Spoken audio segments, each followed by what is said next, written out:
우리 옆에 있는 분들이랑 한번 인사하십시다. 주님의 사랑으로 사랑합니다. 예, 사랑합니다. 예, 감사합니다. 오늘 설교를 시작하면서 제가 여러분들에게 먼저 질문을 하나 드려보려고 그래요. 예, 흔하게 들려지는 질문일지 모르지만 어쩌면 아마 상당히 중요한 질문인데요. 여러분은 서로 사랑하십니까? 예, 너무 막연한 질문 같아서 다시 한번 이제 질문을 구체적으로 해볼 텐데요. 그렇다고 생각하면 아멘 하고 대답해 주시기 바랍니다. 여러분은 여러분들을 낳아주시고 키워주신 부모님을 사랑하십니까? 예, 그걸 말이라고 묻냐고 그러는 것 같아요. 이제 연세 드신 분들은 사실 부모님 안 계시죠. 그래서 다시 묻겠습니다. 여러분들이 낳아서 키운 자녀들, 아들, 딸들을 진심으로 사랑하십니까? 아멘, 감사합니다. 이제 조금 눈을 돌려서 형제 자매들을 한번 보시기 바랍니다.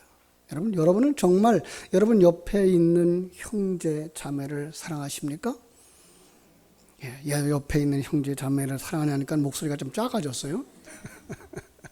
그 목소리가 더 커질 수 있기를 바랍니다. 지난주에 우리는 성찬 예식에 참여를 했습니다.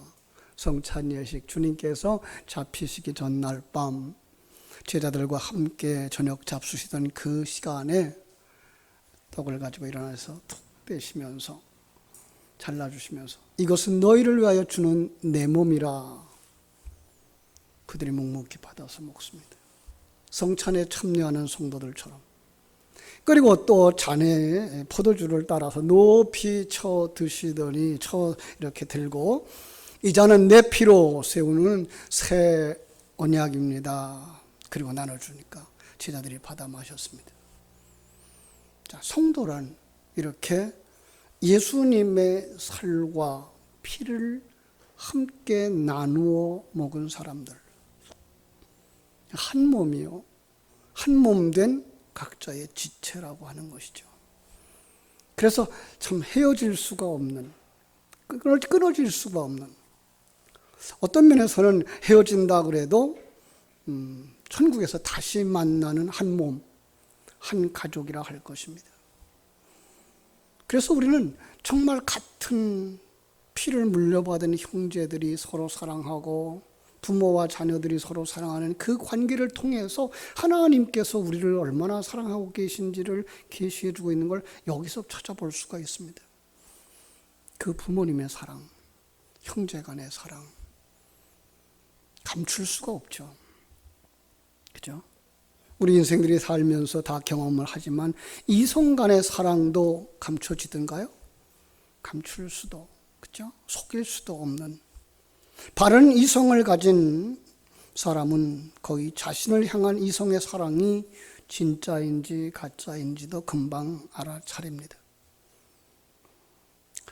거짓말로 사랑한다는 건 흉내낼 수 있지만 오래가지 못하죠. 정말 우리가 하나님을 사랑한다고 하면 형제를 사랑한다고 할 때 어떤 면에서 그것은 이성 간의 사랑보다 더 명확하게 거짓이 있을 수 없이 나타난다고 하는 것입니다. 왜냐하면 그 사랑은 모든 것을 덮어주기 때문입니다. 그런데 더 놀라운 건 그 사랑은 질투를 유발하고 있기 때문입니다. 그래서 우리는 그 사랑을 경험하며 그 사랑 속에 살고 있다는 것을 기억할 수 있습니다. 자, 오늘 본문이 우리에게 그렇게 말씀합니다. 그래서 우리 서로 사랑합시다. 우리 서로 사랑합시다. 그러면서 놀라운 논리를 제시하는데요.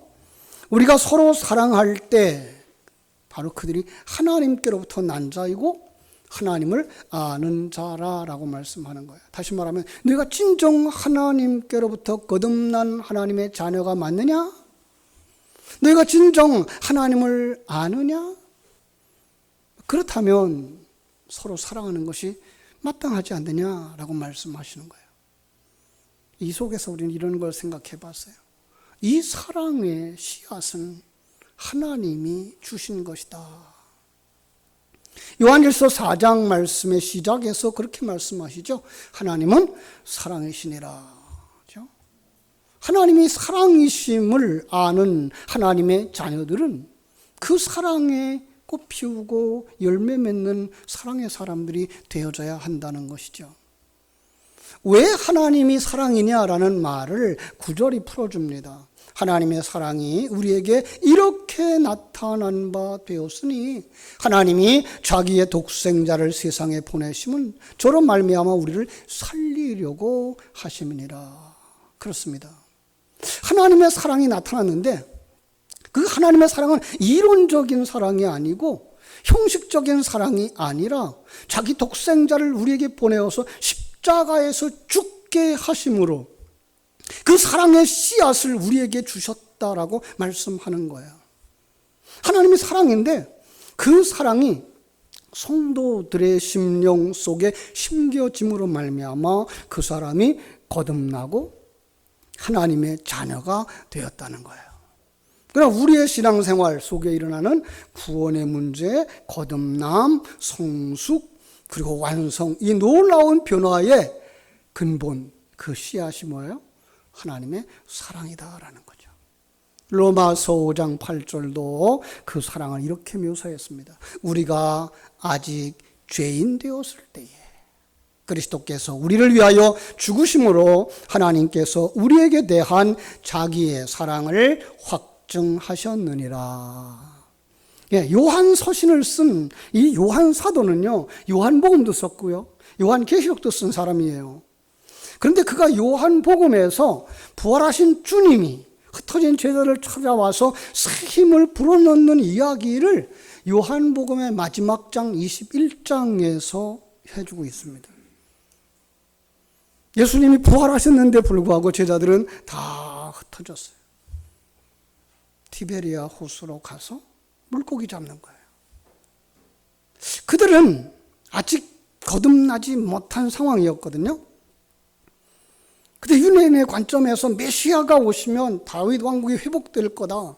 메시아가 오셔서 다윗 왕국을 회복시키고 다윗 왕처럼 위대한 왕이 되어진다 그러면 우리는 그를 도와서 그와 함께 한자리 하며 살아봐야 되겠지라고 생각하면서 따라왔던 그들, 예수님이 돌아가시죠. 그들은 절망을 하는 거죠. 굉장히 낙심했죠. 그리고 옛날로 다시 돌아간 거예요. 이 고기잡이 해먹는 거 먹고 사는 것만도 못하겠다 생각하고 고기잡이 하고 있는 거예요. 그런데 거기에 우리 주님이 찾아오신 거예요. 그들을 위해서 불을 피워놓고 고기를 구워놓고 그들을 맞이합니다.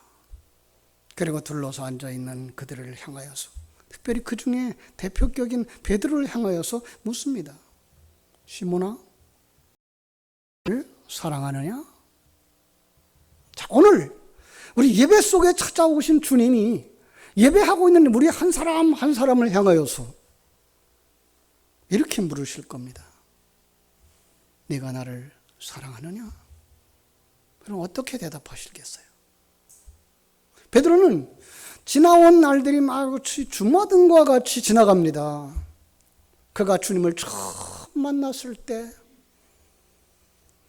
자기 배에 올라오셨던 주님이 깊은 곳에 가서 그물을 내려서 고기를 잡으라고 말씀하셨더니 그 말씀 따라 그물을 내렸을 때 그물이 찢어질 만큼 가득히 잡혀왔던 그 추억, 나를 따라오너라 라고 부르시는 그 주님의 음성을 듣고 배도 버려두고 아버지도 버려두고 따라왔던 그 순간순간들,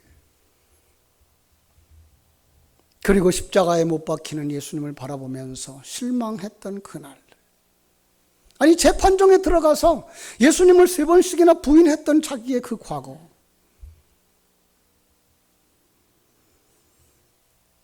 저 주님은 분명히 장사 지내졌고 무덤에 넣었는데 그런데 부활하셨다고 하니까 도무지 이해가 되지를 않아. 이 일이 무슨 일인가? 왜 이런 일이 일어나는가? 그날 밤에도 그는 밤새도록 고기잡이를 합니다. 그물을 내립니다. 그러나 그물을 내린 것인지 올린 것인지, 참으로 그물을 올려도 고기가 있는 것인지 없는 것인지 아무 생각이 없습니다. 그런데 밤새 고기잡이하는 그 순간 속에 잊고 싶고 옛날로 돌아가고자 했지만은 밤새 떠오르는 그 얼굴. 근데 새벽에 주님이 그의 가슴을 두드리시는 거예요. 베드로야, 네가 나를 사랑하느냐? 밤새도록 자신이 질문했던 고민의 그 문제.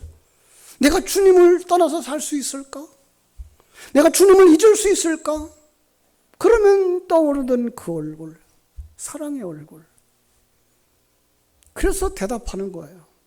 내가 주님을 사랑하시는지 주님께서 아십니다. 하나님은 주님과 베드로의 관계 속에서 3년 반 동안 주님을 따라다니는 그 기간 속에 주님을 사랑하는 그 사랑의 씨앗을 베드로의 심령 속에, 영혼 속에 심어주셨던 것입니다. 요한은 그걸 보았습니다. 하나님의 사랑, 하나님의 사랑의 씨앗. 마치 불효자식 탕자가 아버지에 대한 불평으로 가득한 삶을 살다가 아버지를 떠나면 편안할 줄 알았고 아버지를 잊을 줄 알았고 그래서 아버지를 떠나서 살다가 돼지우리간에 들어가서 한 켠에 짚을 깔아놓고 허기진 배를 움켜쥐고 잠을 청하려 할 때에 하늘 위에 반짝이는 별들을 바라보고 그 가운데 둥그렇게 떠오르는 달을 바라보는 순간 과거가 생각나는 거예요. 아버지와 함께 지냈던 그 시간들이 생각나는 거예요. 아버지와 함께 산에 올라서 그날 밤 하늘을 바라보며 별 하나 나 하나, 별둘 나 둘. 이것은 형의 별이란다. 저것은 네 별이란다. 그렇게 따뜻했던 그 아버지의 사랑, 그 속에 그날 밤 떠올랐던 둥그런 달이 떠오르면서 까맣게 잊고 있었던 아버지의 사랑.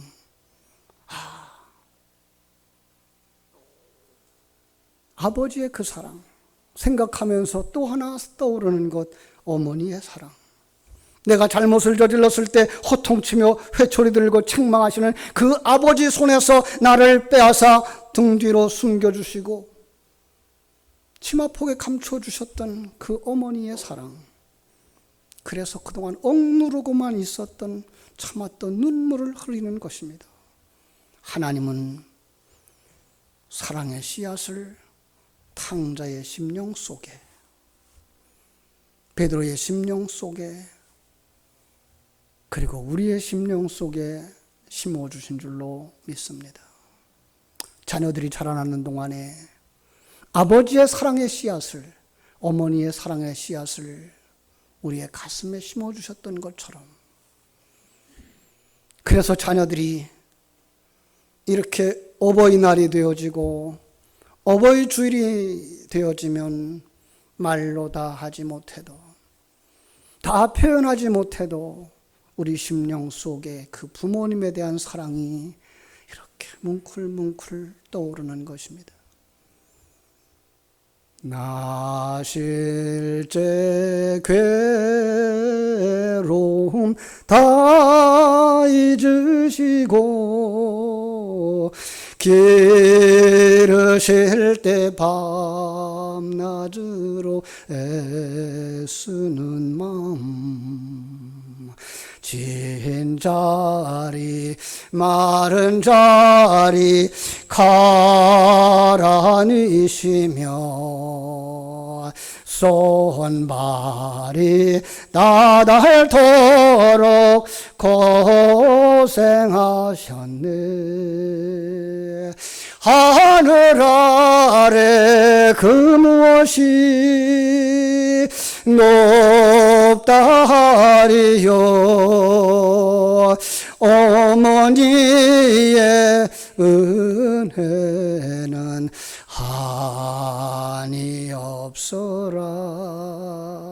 어려선 안고 업고 올려주시고 자라선 문기되어 기다리는 마음, 알을까 그릇될까 자식 생각에 고우시던 이마 위에 주름이 가득. 우리를 사랑했던 그 부모님의 사랑, 부모님의 품에서 자라나는 동안 그 사랑이 우리 속에 심겨졌기 때문에 또다시 우리들은 자녀를 양육하면서 그 자녀들 속에 사랑을 흘려보내줄 수 있는 줄로 압니다. 그래서 하나님은 말씀하시는 것입니다. 하나님의 사랑을 받았으니 서로 사랑합시다.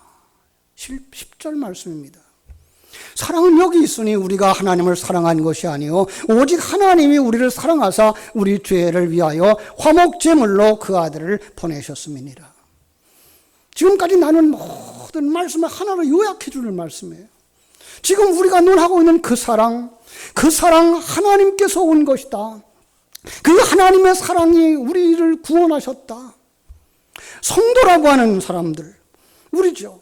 하나님의 그 사랑으로 구원받은 사람들, 그 사랑의 씨앗을 품은 사람들. 여러분, 여러분에게 주어진 그 사랑을 아십니까? 그렇다면 우리가 서로 사랑하는 것이 마땅하다고 연결하고 있는 것입니다. 요한복음 13장 34절에서는 이렇게 표현을 합니다. 새 계명을 너희에게 주노니 서로 사랑하라. 내가 너희를 사랑한 것 같이 너희도 서로 사랑하라. 새 계명. 유대인들 그들에게 있어서 계명은 목숨 걸고 지켜야 하는 것이라 믿었던 사람들이었습니다. 그들에게 아주 강하게 말씀하시는 것입니다. 계명이다. 말씀하옵소서 하고 엎드리는 것입니다. 마치 과거에 그 임금의 명령을 전달하는 신하가 관직을 가진 사람들 앞에 와서 어명이요 라고 했을 때 그들이 다 무릎 꿇고 임금님의 말씀을 받아들이는 것처럼 엎드려 말씀하옵소서 했던 그 장면인 것입니다. 뭐라고 선포하십니까? 서로 사랑하시오. 어떻게 했을까요? 아멘입니다. 반드시 실천해야 되는 것입니다. 우리 한번 다시 옆에 사람을 보시고 우리 한번 인사합시다. 주의 사랑으로 사랑합니다. 주의 사랑으로, 주의 사랑으로. 주의 사랑으로 빼놓으면 안 돼요. 그러면 남의 남자 사랑합니다가 되니고 남의 여자 사랑합니다가 되니까.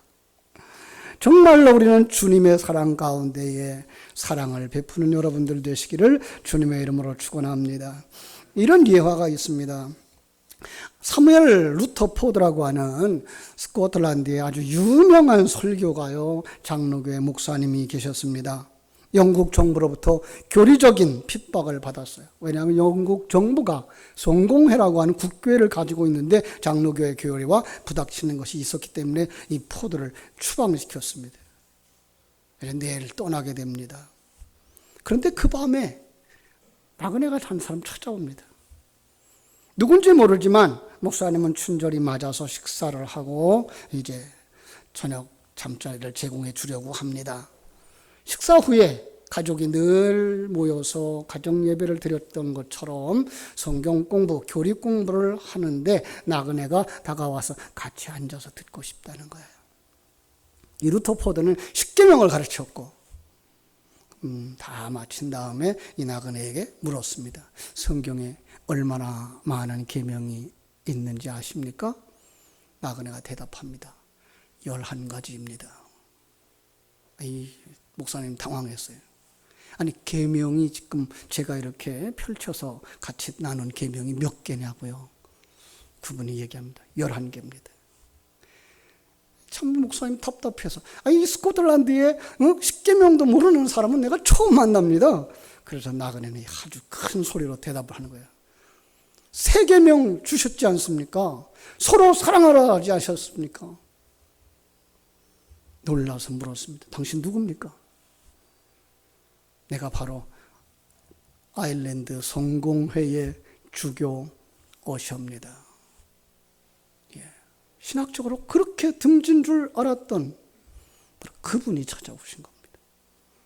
복음적인 성공의 감독이었던 거죠. 밤새 대화를 통해서 서로의 상처를 위로하고 신앙을 격려하면서 헤어졌다 그럽니다. 새 계명이란 없어졌다가 새로 나온 계명이 아니라 이것은 하나님께서 거듭난 자들에게 주시는 명령이라는 것입니다. 마치 새 노래와 같은 것입니다. 새 노래로 여호와를 찬양하라 할 때에 거듭난 자들이 하나님이 주신 그 눈을 가지고 그 생명을 가지고 그 경험을 가지고 하나님을 찬양하듯이 바로 거듭난 자들이라면 바로 사랑해야 된다라고 말씀하셨던 것입니다. 부모가 자녀를 사랑하고 자녀가 부모를 사랑하는 관계를 넘어서서 하나님이 우리를 사랑하는 그 큰 사랑으로 인하여서 형제와 자매를 심지어 원수까지 사랑하는 것입니다. 하나님은 이 땅에 살아가는 동안 우리를 부모님의 그 큰 사랑을 받게 만들었습니다. 참으로 잊혀지고 있는 우리의 배고픈 시절들, 먹을 것이 하나 생겨도 자식 때문에, 자식 생각 때문에 입에 넣지 못하고 가지고 오셔서 배고파하고 있는 자식들을 위하여 조그마한 떡이라도 나누어 주셨던 그 어머니의 사랑, 자신은 물로 배를 치우면서 난 먼저 먹었다라고 이야기하셨던 그 사랑, 그 사랑의 씨앗이 우리 모두에게 있는 줄 압니다. 그래서 그 밑에서 자라난 우리는 부모님의 살을 나누었다라고 말하고 피를 나누었다라고 말하죠. 우리 형제들은 그 부모님과 비비면서 나누면서 살아왔기 때문에 그 누구보다도 더 가까운 사랑을 하는 사람들이 되어졌죠. 이제 우리가 결혼을 하면서 자식을 낳고 그 자식을 키우면서 부모의 사랑을 꽃피우게 되어지고 열매 맺게 되어지는 것이죠. 이 관계 속에서 우리에게 주시는 아주 중요한 교훈이 있습니다. 사랑을 하면 행복해집니다 라고 하는 진리입니다. 그렇습니다. 사랑을 하는 곳에 행복이 있습니다. 신혼부부의 가정, 하나님께서 그들의 사랑이 식을만 할까 봐 거기에 새 생명 주십니다. 그 새 생명 있는 가정들은 행복하게 되어져 있습니다. 여러분, 우리 그 사랑이 있는 그 때를 다시 한번 회복할 수 있는 사람들이 되어져야 할 줄로 믿습니다. 이 하나님의 사랑은 인간적인 그 사랑의 울타리를 넘어섭니다. 가정의 울타리를 넘어서서, 그죠? 학연을 넘어서고, 지연을 넘어서고, 국경을 넘어서서 우리는 한 가족으로 묶여져 가고 한 몸으로 묶여져 가는 줄로 믿습니다. 그래서 온전한 사랑이라고 표현하고 있는 것입니다. 온전한 사랑은 부모님의 사랑을 통해서, 형제의 사랑을 통해서 하나님의 사랑을 알고 이제는 실천하는 그 사랑을 말하는 것입니다. 마태복음 18장에 가보면은 1만 달란트를 빚졌던 사람이 참 임금이 얼마만큼 불쌍히 여겨서 그를 다 탕감해 줬습니다. 1만 달란트가 얼마인가 하면요, 자기 평생 갚아도 못 갚는 빚. 아니, 이 세상에 자기의 소유인 모든 것들을 다 판다고 해도 해결하지 못하는 빚. 그런데 이걸 불쌍히 여긴 임금이 탕감해 주었습니다. 임금님은 그를 통해서 뭘 알고 싶은 거예요? 임금님을 알아달라는 거예요. 나에게 감사하는 삶을 살아달라는 거예요. 그런데 이 사람이 그걸 느끼지 못하는 거예요. 안타깝게도 돌아가는 길에 자기에게 100데나리온 빚진 친구를 만나자 그를 감옥에 거두어버리고 다 갚을 때까지 나오지 못하게 하는 거예요. 여러분, 멀쩡하게 살아서도 갚지 못하는 빚을 감옥에 갇혀서 어찌 갚을 수가 있겠습니까? 이 소식을 들은 임금이 그를 잡아다가 너는 내 가족도 아니고 내 백성도 아니야. 이걸 모르니 너도 그 빚을 다 갚을 때까지 옥에 갇혀서 살거라.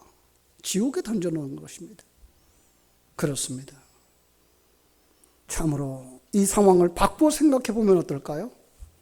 1만 달란트를 탕감받은 그 사람이 임금님의 사랑을 알았더라면, 탕감받은 삶이 얼마나 행복한 것인지를 알았더라면, 그 빚에 허덕이는 친구, 100데나리온의 빚을 갚지 못해서 고통당하는 그 친구를 이해할 수 있었을 것이고, 자기가 받은 그 행복을 나누었더라면 모두가 다 행복하지 않았겠습니까? 하나님이 이 이야기를 통해서 기대하는 것이 무엇입니까? 네가 하나님이 너를 사랑하신 그 사랑을 아는 사람이니? 그 속에 행복이 있니? 그 속에 사랑이 있니? 라고 물으시는 것입니다. 사랑하는 여러분, 우리를 위해서 독생성자를 주시기까지 우리를 사랑하신 주님, 우리 하나님, 우리를 위해서 자기를 십자가에 못 박기까지 우리를 사랑하신 그 주님을 눈을 들어 바라다보는 여러분 되시기를 주님의 이름으로 축원합니다. 우리는 그 하나님의 사랑의 씨앗을 받은 사람, 씨앗을 품은 사람, 이제 그 사랑을 싹 틔우고 꽃 피우고 열매 맺어 하나님의 사랑을 드러내는 하나님의 자녀들이 되기를 기대하는 그 하나님의 기대에 부응하여 사랑하며 살아가는 자들이 다 되시기를 주님의 이름으로 축원합니다. 기도하겠습니다. 아버지 우리 하나님, 크신 사랑과 은혜를 감사하고 감사합니다.